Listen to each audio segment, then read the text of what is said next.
يريد الله ليبين لكم ويهديكم سنن الذين من قبلكم ويتوب عليكم والله عليم حكيم.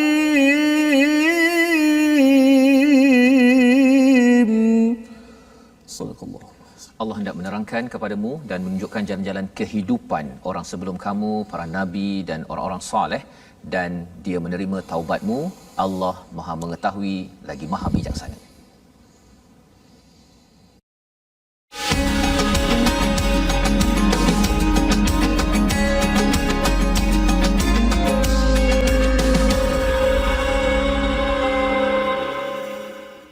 أعوذ بالله من الشيطان الرجيم. بسم الله الرحمن الرحيم. الحمد لله رب العالمين الرحمن الرحيم مالك يوم الدين. إياك نعبد وإياك نستعين. اهدنا الصراط المستقيم صراط الذين أنعمت عليهم غير المغضوب عليهم ولا الضالين.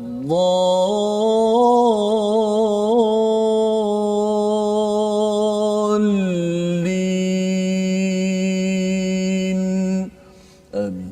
Amin amin ya rabbal alamin. Assalamualaikum warahmatullahi wabarakatuh. Alhamdulillah wassalatu wassalamu ala Rasulillah wa ala alihi wa man wala. Syada la ilaha illallah, syada anna Muhammadan abduhu wa rasuluh.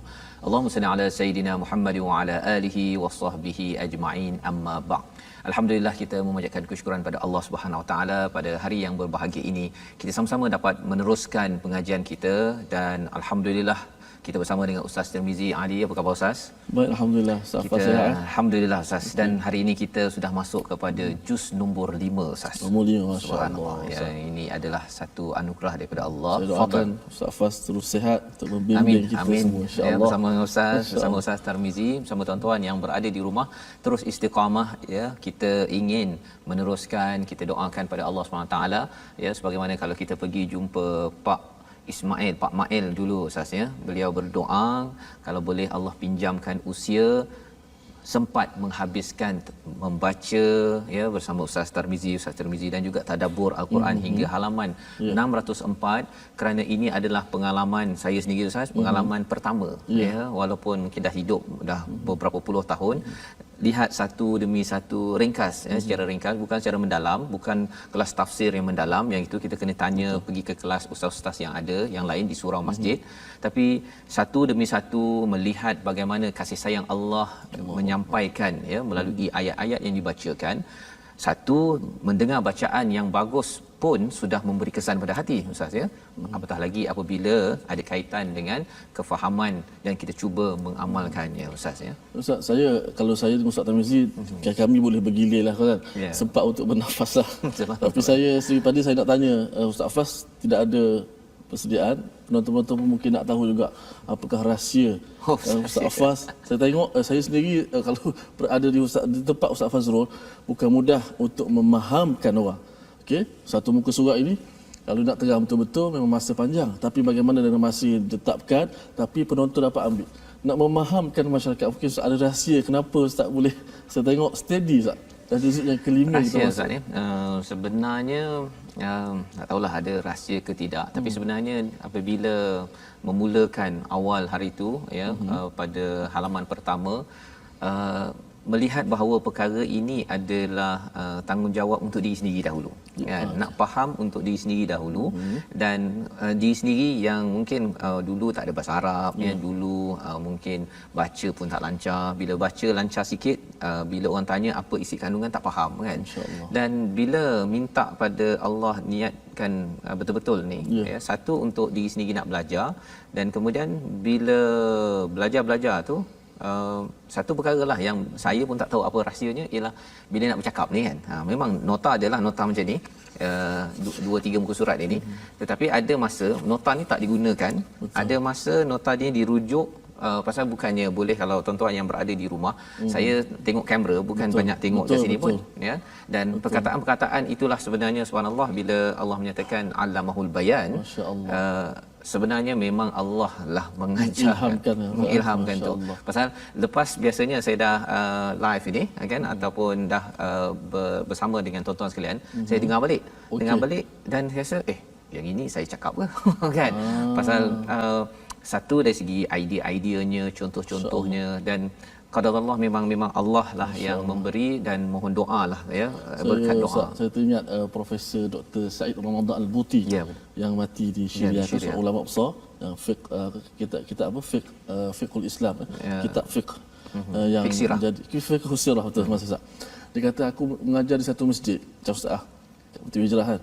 Hari-hari aku datang mengajar masjid. Sampai satu ketika aku rasa aku tak tahu aku nak bercakap apa lagi dah. Semua benda yang ada dalam kepala aku semua aku dah beritahu. Tetapi bila aku mohon kepada Allah istiqamah, Allah Taala bantu aku. Allah Taala beri ilmu kepada aku, wattaqullah wa yuallimukumullah. Bila kamu bertakwa kepada Allah, Allah akan ajar kepada kamu ilmu. Masya-Allah. Maka saya pun dalam keadaan saya melihat Allah Akbar. Bukan satu benda yang mudah. Datuk Usman kata apa?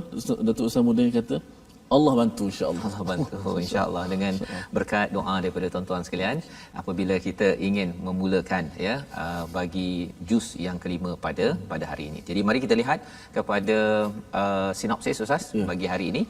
Pada halaman 82 ini kita ada 3 ayat sahaja, iaitu kita meneruskan surah An-Nisa dalam memahami larangan menikahi isteri orang lain dan bolehnya menikahi wanita-wanita yang bukan mahram, yang telah pun kita belajar sebelum ini siapa wanita yang mahram ataupun yang bukan mahram. Baik, pada ayat 25 panjang ayat tersebut, syarat-syarat bernikah dengan hamba perempuan ya. Ini kalau kita melihat pada sejarah pada zaman dahulu, dan lebih daripada itu ada pelajaran untuk kita pada zaman ini sebenarnya, dari segi bagaimana menguruskan keinginan untuk berkahwin tapi mungkin tidak mampu, bagaimana, insya-Allah kita lihat pada ayat 25. Dan seterusnya pada ayat 26 itu adalah satu komentar daripada Allah Subhanahu Wa Taala untuk menjelaskan mengapa Allah memberi peraturan-peraturan, mengapa Allah berikan panduan yang ada dalam surah An-Nisa setakat ini. Kalau sebelum ini kita bercakap tentang faraid, Allah beri komentar hududullah. Kali ini Allah memberi lagi universal ataupun nilai yang menyeluruh untuk memahami apakah konsep. Kadang-kadang kita mungkin membuat sesuatu peraturan, kita rasakan menyusahkan ataupun terlampau cerewet, tetapi kita nak melihat apakah konsep besarnya, apakah tujuan maqasid yang Allah nak bawakan kepada kita. Jadi ada 3 ayat. Kita mulakan dulu dengan ayat pertama daripada ayat 24. Jangan lupa tuan-tuan untuk menekan butang share di Facebook itu untuk kita maklumkan kepada anak-anak muda ya, dan juga bagi yang sudah bernikah, ibu ayah perlu mendidik anak dengan surah An-Nisa, anak lelaki anak perempuan, agar si anak lelaki faham tanggungjawab dan anak perempuan tahu apakah hak dan juga tanggungjawab apabila sudah masuk ke gerbang perkahwinan. Jadi sama-sama kita baca ayat 24. Baik, sudah menonton, rahmati Allah Taala sekalian. Alhamdulillah, sama-sama kita meneruskan lagi surah An-Nisa, merupakan surah yang keempat daripada 114 surah. Maknanya kita dah belajar 3 surah, Al-Fatihah, Al-Baqarah dan juga Ali Imran. Sekarang masuk surah yang keempat, surah An-Nisa, surah yang mulia, sambungan daripada syariat wanita-wanita yang haram dikahwini. Sudah pasti kita kena ingat, apabila Allah Ta'ala perintah suatu ibadah ataupun perintah satu suruhan, dia pasti ada manfaat. Apabila Allah Ta'ala larang sesuatu perkara, ia pasti ada mudarat. Maka inilah ujian untuk kita semua. Baik, sama-sama kita baca satu ayat sahaja, ayat yang ke-24. Jom sama-sama.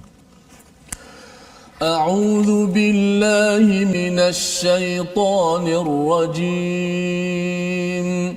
Bismillahirrahmanirrahim. والمحصنات من النساء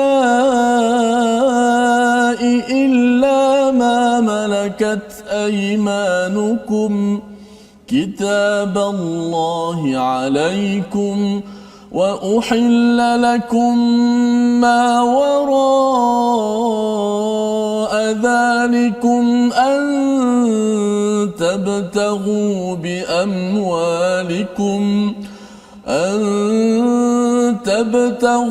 بأموالكم محصنين غير مسافحين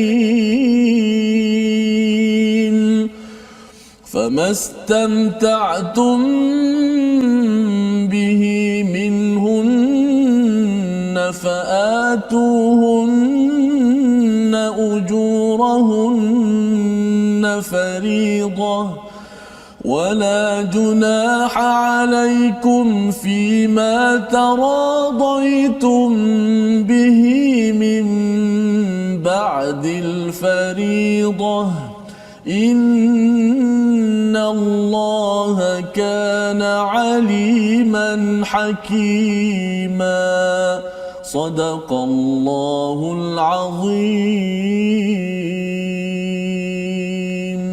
Surah Al-Qur'anul Azim. Alhamdulillah kita membaca ayat pertama daripada juz yang ke-5 Ustaz ya. Satu ayat dahulu kita melihat kepada bagaimana isi kandungannya dan diharamkan juga bagimu menikahi ya, sambungan daripada ayat yang ke-23 sebenarnya bercakap tentang siapakah ya orang-orang yang haram dinikahi, ada kaitan dengan ibu ataupun adik ataupun kakak ataupun ibu susuan, adik-beradik susuan yang kita dah belajar daripada ayat 23.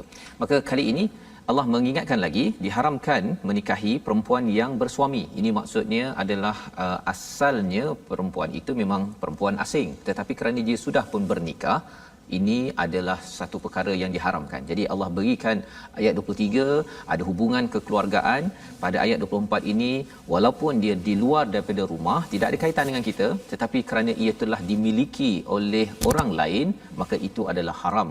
Yang sebenarnya pada zaman jahiliah itu mereka kalau berminat dengan perempuan lain misalnya, dengan isteri orang lain, dia buat macam-macam asalkan dia dapat isteri orang lain tersebut. Jadi ini adalah satu perkara yang ditegah oleh Allah Subhanahu Wa Taala. Dan lebih daripada itu, istilah yang digunakan di sini wal muhsanatu minan nisa ya, iaitu perempuan yang bersuami. Daripada perkataan muhsanat ini, daripada perkataan hasana ini, maksudnya ialah perempuan yang diletak dalam kubu maksudnya. Muhsanat itu walaupun istilah terjemahannya perempuan yang sudah berkahwin, tapi muhsan ini sesuatu yang diberi perlindungan ataupun kubu. Kalau berperang tu ada kubu, maka perempuan yang dah berkahwin ni sebenarnya telah dikubukan ya. Ada dua maksudlah, satu dikubukan kalau dia belum berkahwin oleh ayahnya dalam rumah. Tapi kalau dia sudah berkahwin, dia tetap dikubukan, diletakkan amat istimewa di dalam sebuah rumah, maksudnya dijaga oleh suaminya.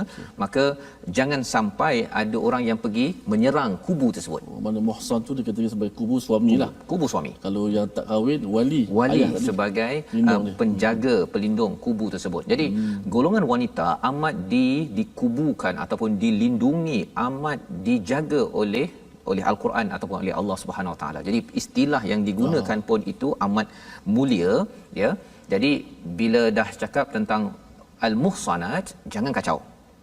Kalau kacau, si suami kalau katakan dia nak pergi serang balik orang yang mengacau tersebut, ataupun wali kalau nak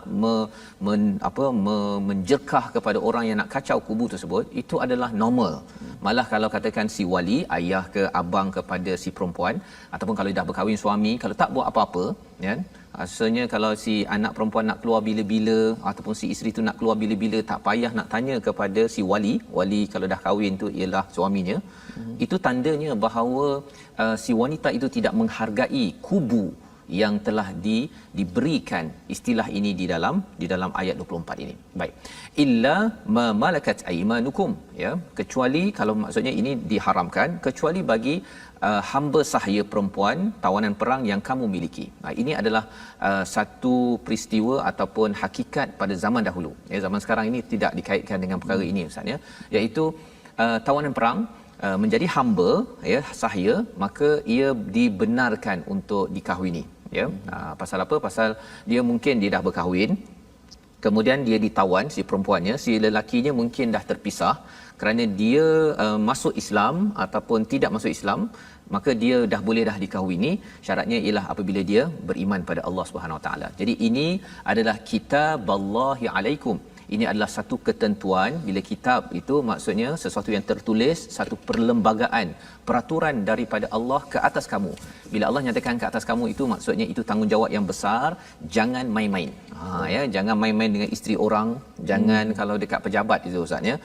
Mungkin dia bekerja ke, dia mungkin awal-awal tu bekerja tapi dia tidak menjaga tata susila sehingga terminat isteri orang. Yang itu perkara yang bukan dalam drama sahaja. Perkara itu real yang Allah tegur di dalam ayat 24 ini untuk bos-bos, untuk pekerja kena jaga perkara ini. Ini banyak Ustaz, sekarang di Facebook, alumni itu balik jadi lain dah. Lain, ya. Jadi perkara itu perkara yang kita kena beri perhatian dalam penggunaan sosial media ketika bekerja, kerana ini teguran daripada Allah Subhanahu Wa Taala untuk menjaga kerukunan dalam masyarakat, di dalam keluarga. Baik, seterusnya Allah menyatakan wa uhilla lakum ma wara'a dzalikum an tabtagu bi amwalikum muhsinina ghairu musafihin, ya. Maksudnya apa? Dan dihalalkan bagimu selain perempuan yang demikian itu, ya, jika kamu berusaha dengan hartamu untuk menikahinya, bukan untuk berzina. Jadi penting perkara ini. Kalau Imam Tabari dalam tafsirnya dinyatakan dalam Amazing Quran ini, beliau menyatakan tentang ada kaitan dengan haramnya kahwin mut'ah. Mut'ah yang maksudnya kahwin yang sekejap tu Ustaz, kan, yang kontrak itulah. Maksudnya jumpa kat kapal terbang, kan, yang Ustaz cakap tu. Boleh pula kahwin sepanjang perjalanan sebulan, lepas tu cancel. Itu tidak dibenarkan. Mengapa kahwin mut'ah ini tidak dibenarkan? Kerana kalau kita lihat kat sini dihalalkan, ya, selain daripada itu, antabtagu bi amwalikum muhsinin ghairu musafihin.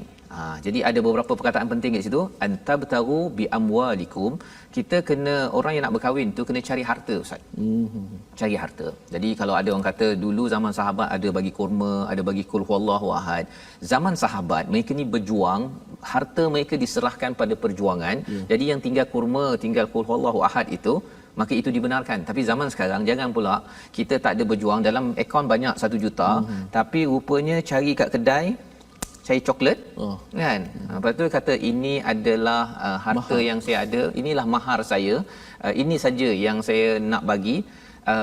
Itu adalah teguran daripada Allah SWT, ya, bahawa sebenarnya antabtagu bi amwalikum, kita kena, bagi lelaki kena cari harta ataupun cari duit untuk mahar dan juga keperluan bagi si wanita yang diambil amanah daripada wali sebentar tadi, ya. Jadi ini perkara yang penting. Pasal apa? Kita nak muhsinin, ya.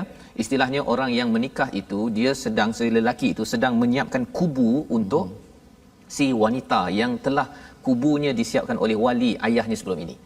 Jadi kalau ayah ni dulu dia katakan dia bagi pakaian, dia bagi ada rumah, ya, ada standard dia itu, maka si lelaki yang nak mengambil itu, dia perlu juga memahami standard perempuan tersebut. Kalau tak terlampau tinggi pun dia kena bincang, boleh bincang, tetapi jangan pula kata pak cik sebenarnya saya ni dah lama kenal kepada Minah contohnya, kan, dan saya rasa macam saya berminatlah pak cik. Itu kalau yang berani tu. Ada yang tak berani, kan, yang main pergi lari ke mana-mana tu dan kahwin dan kemudian tak nak berjumpa dengan ayah mertua, ya. Jadi kalau tak jumpa ayah mertua ini, dia sebenarnya dia sedang meletakkan wanita itu luar daripada kubu Ustaz. Selama ini ayah dia dah jaga dengan kubu, dengan protection, perlindungan yang baik, tapi bila si suami ambil cara begitu, dia macam merampas, ya. Yang itu kita kena beri perhatian. Dan ghairu musafihin, bukan untuk melakukan zina. Itu sebabnya bila cakap tentang mut'ah tadi Ustaz ya, bila kahwin mut'ah kontrak tu sebenarnya dia ada unsur ke arah situ. Pasal apa? Pasal bila mut'ah itu dia tak ada mas kahwin. Lepas tu apa? Lepas dia dah berpisah itu, dia kan sebulan, katakan seminggu ke, dia tidak ada iddah. Kan? Dia tak kisah pun perempuan tu ada iddah ke apa, dia tak kisah. Yang ketiganya ialah tidak ada harta warisan. Kesan bila mengamalkan kahwin mut'ah, ya, ada kumpulan-kumpulan di dunia ini mengamalkan idea begitu pasal dia kata dia dah tak tahan Ustaz. Kan? Bukan tak tahan apa, pasal dia tidak mengikut kepada Allah. Itu panduan yang Allah beritahu selepas ini.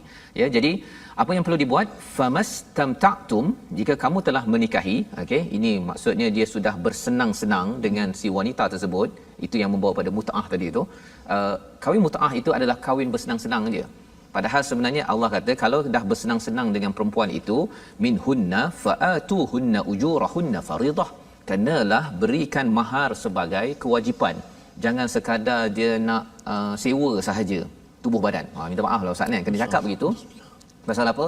Pasal ada orang yang cuba menghalalkan perkara tersebut bila dia rasakan bahawa okey kot, kan? Saya bayar bukan mahar, dia bayar sewa je. Dia kata ujurahunna. Kan? Subhanallah, itu adalah cara penafsiran yang bermasalah. Wala junaha alaikum fima taradaitum bihi min ba'dil faridah. Kalau dah ada dah mahar tapi katakan nak kurang lebih kan, itu tak ada masalah, tapi ideanya ialah ada mahar satu, kemudian mahar mas kahwin, dan selepas daripada pernikahan mesti ada kesan iddah dan juga harta waris. Biasanya orang yang buat mut'ah ni memang tak kisah pun. Dia kalau boleh duit dia tu dia tak nak kacau. Dia nak senang saja, ya. Dan di akhir itu Allah kata innallaha kana aliman hakima, ya. Allah amat mengetahui, Allah amat bijaksana. Dia tahu siapa yang sedang merancang untuk muhsinin, nak jaga seorang wanita, ataupun satu lagi musafihin. Musafihin ini safaha maksudnya ada kaitan dengan safih.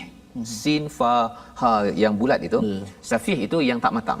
Jadi kalau safaha ini orang yang dia sebenarnya tak matang dalam melihat kepada peraturan Allah. Dia nak melakukan perkara yang hina di sisi Allah Subhanahu Wa Taala. Jadi ini perkara yang perlu kita beri perhatian. Mari kita sama-sama melihat kepada apakah yang perkataan yang kita boleh lihat pada hari ini, iaitu perkataan hari ini hasuna, iaitu menjaga ataupun melindungi 18 kali di dalam Al-Quran. Bermaksud apabila seseorang itu berkahwin, dia sedang menjaga, sedang menyiapkan kubu untuk anak perempuan yang diambil, ya, diamanahkan oleh si bapa. Bapa dah letak kubu elok-elok selama berapa? 18 25 tahun. Si lelaki yang nak ambil kalau tak ada kubu, jangan ceritalah. Kan? Kalau penakut, pengecut, tak nak cakap dengan bapa mertua, tak nak cari duit, kata bahawa sekarang ni banyak zaman pengangguran, saya tak boleh nak cari COVID-19 dan sebagainya. Orang itu sebenarnya bina kubu sendiri dulu sebelum nak cakap nak bina kubu untuk anak orang. Ini sebagai peringatan penting kerana Allah amat tahu apa agenda, dan kalau kita minta tolong Allah betul-betul, insya-Allah kita dapat idea untuk kita ambil perhatian. Jadi Ustaz, ini sebagai pelajaran ayat 24. Betul, kita panjang juga ni, ya. Tapi kita berhenti sebentar. Kita sambung My Quran Time, baca faham aman insya-Allah.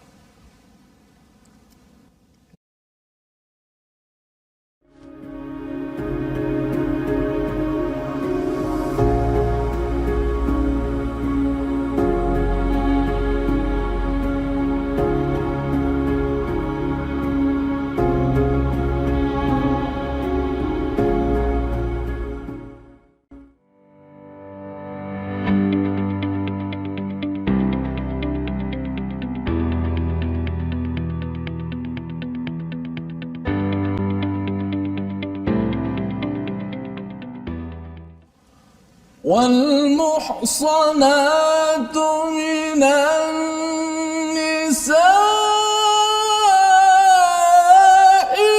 إلا ما ملكت أيمانكم كتاب الله عليكم. Dan diharamkan juga bagimu menikahi perempuan yang bersuami kecuali hamba sahaya perempuan yang tawanan perang yang kamu miliki sebagai ketetapan Allah ke atas kamu. Alhamdulillah, terima kasih kepada penonton-penonton yang sentiasa setia My Quran Time baca faham amal. Inilah saya nak mention sedikit Ustaz Fazrul sebut tadi, ketetapan Allah ke atas kamu. Ini aturan Allah. Jangan kita jadi orang yang menghalalkan apa yang Allah Taala haramkan dan kita haramkan pula apa yang Allah Taala halalkan. Okey, janganlah kita nak menikah dengan isteri orang pula, bahaya itu. Kan dalam ayat sebelum ni tidak boleh kita berkahwin dengan kakak dengan adik sekaligus. Itu adalah aturan Allah. Kita ingat aturan Allah ni pasti akan ada dia punya manfaat. Kalau kita buat apa larangan, akan adalah mudarat di situ. Kalau kita berkahwin adik-beradik Ustaz, bagaimana keadaan macam tu Ustaz? Ya, jadi salah satu kalau kita satu ketetapan Allah itu paling tinggi, tapi kalau kita kaji dari segi kesan sosial, kesan masyarakat, kesan daripada kesihatan pun sebenarnya. Itu sebabnya kalau kahwin sepupu pun kadang-kadang memberi kesan genetik kan. Apatah lagi kalau kahwin adik-beradik itu dia merosakkan lagi nasab dan juga dari segi kesihatan tubuh. Baik, itulah begitu detail sekali surah An-Nisa membincangkan tentang bahagian pertalian darah, perkahwinan, hubungan kekeluargaan. Nak beritahu kepada kita semua, berilah mahar yang baik kepada isteri kita sebagai satu bentuk menghormati dia. Islam memuliakan wanita. Baik, kita nak ajak semua sahabat-sahabat bergabung di platform rasmi kita. Kita ada Facebook iaitu Sahabah Al-Quran My #Quran Time dan My #Quran Time. YouTube pula boleh tonton di YouTube My #Quran Time Official dan Instagram My Quran Time Official. Baik, sedang penonton yang saya sayangi sekalian, seperti biasalah sedikit pengajian ilmu tajwid pada hari ini. InsyaAllah pada hari ini kita nak belajar berkenaan dengan ilmu tajwid. Boleh kita lihat paparan di skrin kita. Apakah pelajaran kita hari ini? Okey. Hari ini kita nak meringkaskan ataupun menyebut satu makhraj umum, iaitu makhraj syafawi ataupun makhraj dua mulut kita ataupun dua bibir kita. Ada berapa huruf yang berada di bibir? Ada 4 huruf saja. Pertama huruf mim dan ba, itu kaedah yang sama, menggunakan kedua-dua bibir ini dirapatkan. Bibir ini tapi tak boleh rapatlah ni kan. Ni gigi. Mana bibir kita dirapatkan. Tapi jangan sampai rapat sampai kemam pula. Kan ma tak perlu lagi tu. Wa ma tu jadi dah susah pula. Orang bukan Islam tengok payah nak baca kitab suci. Biasa saja wa ma kalau ba abba ba bi bu biasa saja guna dua bibir. Adapun huruf waw tetap dua bibir tapi kaedahnya agak berbeza, yang mana mulut kita digerakkan sedikit ke bahagian depan. Waw wa ada setengah dia sebut wa, dia tak nak gerakkan mulut, dia buat wama gitu je, wa gitu. Jadi kena sebut betul-betul wa wi wu. Itu huruf waw. Dan huruf yang keempat huruf fa. Di mana huruf fa ini kita menggunakan gigi kacip kita sebelah atas. Ni gigi kacip sebelah atas, menekan kepada perut bibir kita. Bila sebut perut ni batnus syafah, maksud dia sebelah dalam lah. Fa, sebelah dalam bibir kita, bukan bibir kita sebelah luar ni. Fa, nampak gigi tu bukan dia bukan fa, dia fa. Af gigi kacip menekan, gigi kacip ini menekan perut bibir kita yang sebelah dalam. Ada 4 huruf yang keluar di bahagian makhraj asy-syafatain ataupun dua bibir kita ini. Jadi huruf yang bibir ni dia tidak menjadi satu masalah besarlah, sebab huruf yang di mulut ni mudah sedikit sebab kita biasa bercakap, guna mulut dan sebagainya, berbanding huruf-huruf yang berada jauh di mulut seperti huruf ha pedaslah, ha simpul, ain, kha dan ghain. Walau bagaimanapun ia tetap boleh kita latih riyadatul lisan, kita riyadahkan mulut kita dengan membaca Al-Quran. Moga-moga Allah Ta'ala mengurniakan kefasihan kepada kita. Baik Ustaz Fah, sila.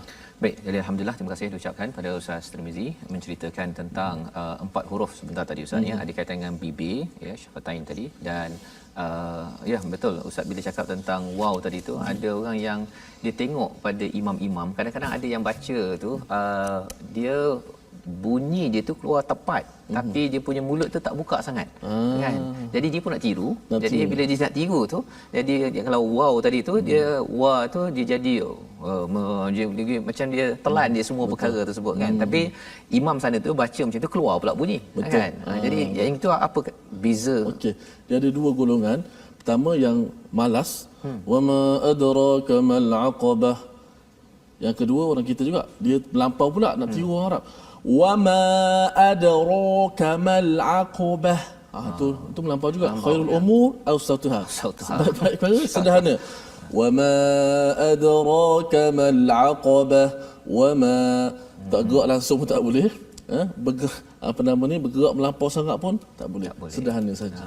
Jadi maksudnya bila dia tak nak gerak tu bukan tanda tenang lah Ustaz, ya. Pasal kadang-kadang orang nak tu pasal dia rasa macam kalau dia keluar wama dia macam gerak lebih sikit, ini macam tak tenang, kan? Dia tengok kalau baca Quran ni mesti gitu aja, kan? Padahal rupanya makhrajnya itu tidak tepat. Belum lagi kita cakap tentang sifat Ustaz, ya. Keluar bunyi dengan tepat. Baik. Alhamdulillah kita belajar sedikit daripada makhraj huruf, ya, dan kita ingin teruskan dalam ayat yang ke-25 hingga 26. Kita nak memahami, ya, kalau sebentar tadi ayat 24 bercerita tentang beberapa perkara. Satu, mungkin kita bercakap tentang apakah spirit ataupun roh daripada muhsanat, ya, selain daripada usaha ataupun seorang suami, seorang lelaki yang ingin berkahwin, perlulah tabtagu bi amwalikum. Kita ingin menyambung kepada ayat 25 26 ini agar kita faham sebenarnya menjadi muhsanat ataupun membina satu gerbang perkahwinan itu. Sebelum ini kita bercakap tentang mitsaqan ghalidha. Ini adalah butiran tambahan untuk kita jaga betul-betul, dan di ayat 26 nanti kita melihat apakah objektif yang Allah ingin sampaikan kepada kita. Jom sama-sama kita. Baik, seterusnya kita terus membaca dua ayat terakhir 25 dan 26 untuk kita mengetahui lebih lanjut lagi apakah isi kandungan seterusnya selepas membicarakan tentang wanita-wanita yang haram dikahwini dan juga mahar, ya, satu ketetapan daripada Allah Subhanahu Wa Taala. Baik, jom sama-sama 25 dan 26. أعوذ بالله من الشيطان الرجيم بسم الله الرحمن الرحيم ومن لم يستطع منكم طولا أن ينكح المحصنات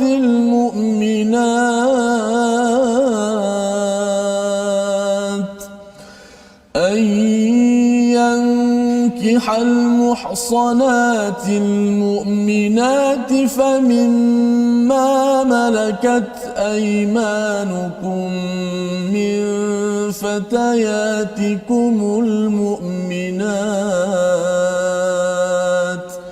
والله أعلم بإيمانكم بعضكم من بعض فانكحوهن بإذن أهلهن وآتوهن أجورهن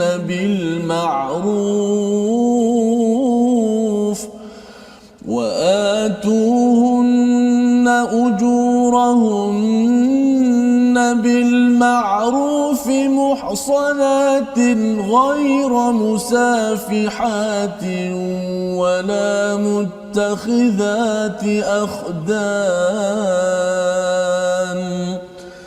فإذا أحصن فإن أتين بفاحشة فعليهن نصف ما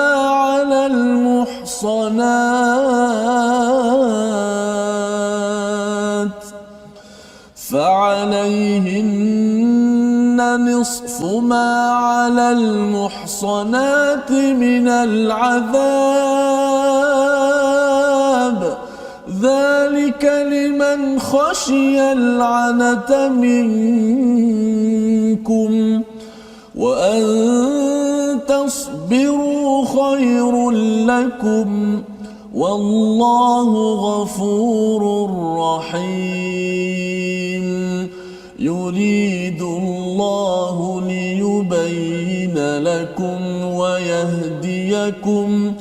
ويهديكم سنن الذين من قبلكم ويتوب عليكم والله عليم حكيم صدق الله العظيم.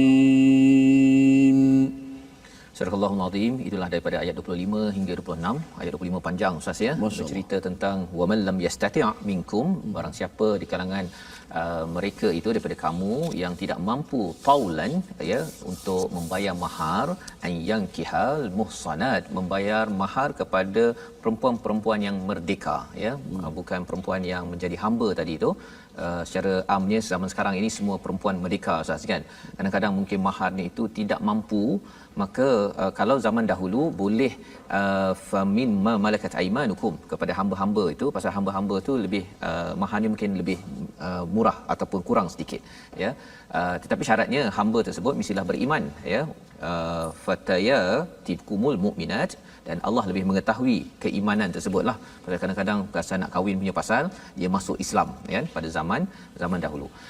Ba'dukum min ba'd ya, sebahagian di antara kamu fankihuhunna biizni ahlihinna wa atuhunna ujurahunna bil ma'ruf, iaitu dua perkara yang penting diberi perhatian ketika membina sebuah pernikahan, iaitu ujurahunna, iaitu mas kahwin tadi itu ataupun mahar, dan yang keduanya ialah ataupun sebelum itu ialah tanya izin, minta izin ya. Kena bercakap balik kepada si wanita yang nak berkahwin itu, ahli keluarga ya, biizni ahlihinna, ada dua maksud di sini. Kalau katakan perempuan yang dijaga oleh wali oleh ayahnya, itu memanglah ahli keluarga. Tetapi kalau tawanan perang pun, hamba pada zaman dahulu itu, mereka itu digelar sebagai ahlihinna, mereka itu adalah ahli keluarga. Jadi maksudnya kena minta izin, dan keduanya mesti beri mahar yang sesuai mengikut pada keadaan tersebut, muhsanat ya, untuk melakukan pernikahan. Dan istilah muhsanat ini sebagaimana kita bincang tadi Ustaz, kubu, jadi ataupun melindungi. Jadi bagi orang yang jaga diri betul-betul ini, muhsanat ini ada maharnya ya. Tapi kalau ghaira musafihat adalah orang yang tak jaga kubu ya, dia selamba pergi jumpa lelaki lain ya, buat perkara-perkara yang keji, maka itu ada perkara lain ya, ketetapan di situ. Dan wala muttakhidati akhdan, dan juga perempuan yang mengambil lelaki simpanan ya. Maksudnya perkara ini bukan baru ya, zaman dahulu pun ada perempuan yang ada lelaki simpanan. Biasanya orang cakap lelaki ada perempuan simpanan, ini pun terbalik. Perkara-perkara itu kalau ada begitu tak adalah maharnya, pasal dia ada isu tentang perkahwinan tadi. Tapi kalau muhsanat ini mesti diberikan dua hak, iaitu minta izin, bincang ya, wali kena bincang, dan yang keduanya mahar ditetapkan. Dan perkara ini pentinglah, pasal apa? Bila kita cakap tentang kahwin mut'ah sekali lagi tadi Ustaz ya, pasal mereka ini adalah musafihat ya, ataupun kadang-kadang pasal muttakhidati akhdan, dia ada lelaki simpanan. Jadi tak apalah, sebulan ya, dia tak nak bagi mahar, tak ada minta izin pun, kadang-kadang dalam bentuk paksaan. Dan selepas itu fa idza uhsinna fa in ataina bi fahishatin, kalau katakan orang yang jaga diri itu berbuat perkara keji, maka dendanya ialah setengah kalau katakan dia adalah orang yang hamba. Dan kalau orang yang merdeka itu kena bagi full hukumannya ya. Pasal apa? Pasal dia tidak ada masalah, tetapi masih lagi berbuat fahisyah, itu perkara yang dikutuk oleh Allah Subhanahu Wa Taala. Jadi di hujung itu Allah mengingatkan, zalika liman khasyiyal anata minkum, siapa yang takut untuk membuat perkara rosak. Anat itu maksudnya ialah perkara yang membuat kerosakan.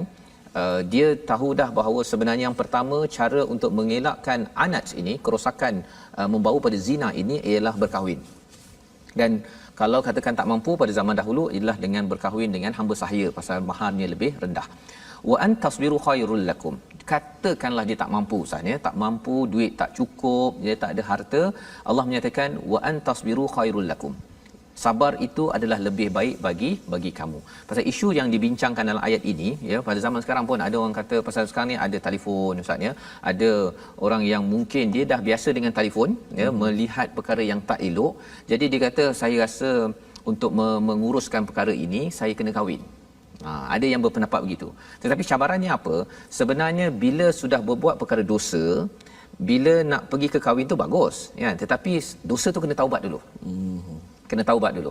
Jangan dia kata, kalau rasanya kalau saya kahwin nanti saya selesai. Cabarannya tak selesai juga. Pasal apa? Pasal kadang-kadang bila orang ini selalu berbuat dosa, nanti dia nak cari dosa lagi. Ya, padahal kahwin ini adalah jalan yang halal, dan psikologi orang yang buat dosa ni, dia bukan buat dosa satu dua cara, dia banyak cara. Tapi kalau katakan dia berkahwin, dia kena memfokuskan kepada keluarganya dan kepada orang yang telah diamanahkan oleh wali kepada beliau. Wallahu ghafurur rahim, ya. Allah Maha Pengampun, Allah Maha Penyayang, kerana mungkin ada kesilapan-kesilapan di sebalik hubungan dalam sebuah rumah tangga tersebut, ya, ataupun hubungan lelaki dan wanita. Allah menawarkan keampunan, syaratnya ialah kita jaga betul-betul. Ada azam, contohnya tadi muhsanat, nak menyiapkan kubu kepada si wanita, dan si wanita pun jaga kubu dia. Jangan dia keluar daripada kubu. Dia kalau berperang Ustaz, ya, keluar kubu kalahlah tu. Ya, bersedialah syaitan untuk ni. Jadi sebabnya kalau perempuan keluar daripada rumah, ya, ke tempat kerja ke apa ke, dia kena masih ingat bahawa dia kena jaga kubu, kan, dirinya dengan auratnya, dari segi percakapannya. Jangan semudah-mudah itu sahaja, pasal ia sebenarnya membuka, bila dah buka kubu, maka syaitan akan serang, ya. Maka itulah masalah sosial yang banyak berlaku sekarang. Jadi membawa kita kepada ayat 26 akhir itu, iaitu Allah hendak menerangkan 3 perkara, ya. Allah hendak menerangkan perkara ini tibyan. Allah nak terangkan pasal apa? Pasal mungkin ada yang keliru Ustaz, ya. Keliru nak kahwin dengan siapa yang boleh ke kahwin sebulan, seminggu, pasal saya ni ada keinginan. Allah nak tibyan, Allah nak menerangkan betul-betul. Satu, membezakan yang hak dengan yang batil. Wayahdiyakum, ya, Allah nak memimpin mengikut kepada sunan, ya, jalan kehidupan orang yang baik-baik, bukan orang yang tidak baik, ya, dengan ayat yang Allah bagi ini. Dan yang ketiga, Allah nak kita bertaubat. Jadi kalau tekan orang yang baca ayat 26 ni pernah berzina, dia kena bertaubat. Tapi bagi tuan-tuan yang tidak terlibat dengan fahisyah, bila baca ayat ini pun kita kena bertaubat Ustaz. Pasal apa? Pasal sebenarnya kita dengan bertaubat, Allah akan bantu diri kita terus istiqamah, dan dengan taubat ini Allah akan bantu keluarga kita terlibat muhsanat itu. Pasal kita tengok, saya ni jaga anak saya, perempuan saya betul-betul ke? Jadi bila kita bertaubat sebagai ayah, ya, kita bertaubat sebagai seorang lelaki yang nak kahwin, saya kena cari harta yang cukup, saya tidak akan menzalimi. Wallahu alimun hakim. Allah tahu cabaran yang ada, Allah bijaksana dalam menguruskan segala perkara. Kita minta Allah bantu kita pada setiap masa. Membawa kita pada resolusi kita pada hari ini, iaitu pada ayat yang ke-24, jaga batas pergaulan dengan pasangan orang lain, ya. Ini adalah satu perkara yang perlu berlaku di pejabat-pejabat, yang berlaku dalam masyarakat di luar rumah, ya, ataupun kalau kita melihat bercakap tentang beraya ke Ustaz, ya, bila berjumpa hari raya ke, alumni ke, majlis-majlis itu, kena jaga batas pergaulan itu. Khawatir nanti ia akan membawa masalah. Yang pertama. Yang kedua, buat pilihan yang tepat dalam membina hubungan antara lelaki dan wanita. Satunya ialah muhsan, ya. Bila cakap tentang muhsan, kita bercakap tentang membina kubu, ya, bukannya sekadar nak berseronok begitu sahaja, ya. Dan yang ketiganya, taubat pada setiap masa, sama ada kita sedar kita berdosa ataupun kita rasa bahawa kita tidak cukup buat yang terbaik dalam menjaga keluarga dan masyarakat, agar kita disayangi Allah Subhanahu Wa Taala pada setiap masa. Mari sama-sama Ustaz kita doa Allah memimpin kita. Baik, hidup ini sebuah satu perjalanan yang panjang. Ia adalah satu ujian kepada kita. Allazi khalaqal mauta wal hayata liyabluwakum ayyukum ahsanu amala. Allah tak jadikan kehidupan, kematian untuk menguji kamu siapakah di kalangan kamu orang-orang yang paling baik amalannya. Dan kita kena ingat wallahu alimul hakim. Ayat kita baca last sekali, Allah Maha mengetahui. Siapa yang menetapkan hukum ini bukanlah manusia, bukan Nabi Muhammad, tapi ia adalah Allah. Di sisi Allah yang Maha mengetahui lagi Maha bijaksana. Baik, sama-sama kita berdoa kepada Allah Subhanahu Wa Taala. أعوذ بالله من الشيطان الرجيم. بسم الله الرحمن الرحيم. الحمد لله رب العالمين والصلاة والسلام على أشرف الأنبياء والمرسلين وعلى آله وصحبه أجمعين. Ya Allah, Tuhan kami, kurniakanlah kepada kami kehidupan yang baik dunia dan akhirat, Ya Allah. Ya Allah, kurniakanlah kepada kami pasangan isteri yang salihah, Ya Allah. Ya Allah, kurniakanlah kepada kami pasangan isteri yang membantu kami dalam bertakwa kepadamu, Ya Allah. Ya Allah, kurniakanlah kepada kami isteri yang membantu suami untuk melakukan ketaatan kepadamu semata-mata, Ya Allah. Ya Allah, kurniakanlah kepada kami isteri yang membantu kami untuk taat kepada kedua ibu bapa kami, Ya Allah. Jadikanlah mereka semua sebagai tulang belakang dalam mendidik perjuangan membawa kami sekeluarga ke syurga, Ya Allah. Rabbana atina fid dunya hasanah wa fil akhirati hasanah wa qina adzaban nar walhamdulillahi rabbil alamin. Amin ya rabbal alamin. Terima kasih Ustaz Tarmizi membacakan ataupun bersama berdoa diaminkan oleh tuan-tuan yang berada di rumah. Kita doakan keluarga kita, masyarakat kita dipimpin dengan surah An-Nisa, surah yang penuh dengan peraturan Ustaznya, kerana peraturan ni biasanya pada penjenayah yang buat masalah, ya. Bagi orang yang tak masalah, yang tuan-tuan yang membaca Al-Quran, yang berada di pejabat, yang berada di rumah, yang ikut peraturan ini adalah suatu perkara yang mengesahkan bahawa tindakan tuan-tuan adalah tindakan terbaik untuk menjaga keluarga dan juga keturunan kita pada masa akan datang. Inilah kesedaran yang kita nak bawakan dalam Wakaf untuk Ummah, satu platform di mana tuan-tuan boleh menyumbang, ya, pada nombor yang tertera, di mana kita membawakan mushaf Al-Quran sebagai satu password. Kita membawa kata kunci, pembuka kata pada semua tempat agar kita boleh berbincang bagaimana untuk kita memastikan, memahami nilai-nilai membina keluarga yang baik hingga semua keluarga tuan-tuan kita semua masuk syurga sekeluarga. Jadi insya-Allah kita akan menyambung pada episod yang akan datang. Kita mendoakan tuan-tuan boleh menyaksikan siaran ulangan pada jam 5, ya, pada jam 10, pada jam 6 pagi. Dan saya mengucapkan terima kasih kepada tuan-tuan yang terus istiqamah memulakan juz yang pertama. Kelima ke kedua ketiga Ustaz hari ni? Juz yang ke lima. Juz yang kelima. Jadi alhamdulillah, ada yang kata bahawa saya kali pertama, alhamdulillah boleh rujuk balik kepada YouTube betul. Ataupun di Facebook. Betul. Kita mengucapkan terima kasih. Perancangan ini dibawakan oleh Mufas, mendoakan keluarga tuan-tuan, keluarga terbaik hingga sampai ke syurga. Jadi jangan lupa untuk kita ikuti lagi My Quran Time, baca, faham, amal, dan mari kita lihat kepada apakah objektif Allah amat tegas tentang hubungan dalam keluarga ini dengan melihat sekali lagi ayat 26 sebagai penghujung. Yuridullahu liyubayyina lakum wa yahdiyakum sunanal ladzina min qablikum wa yatuba alaikum wallahu alimul hakim.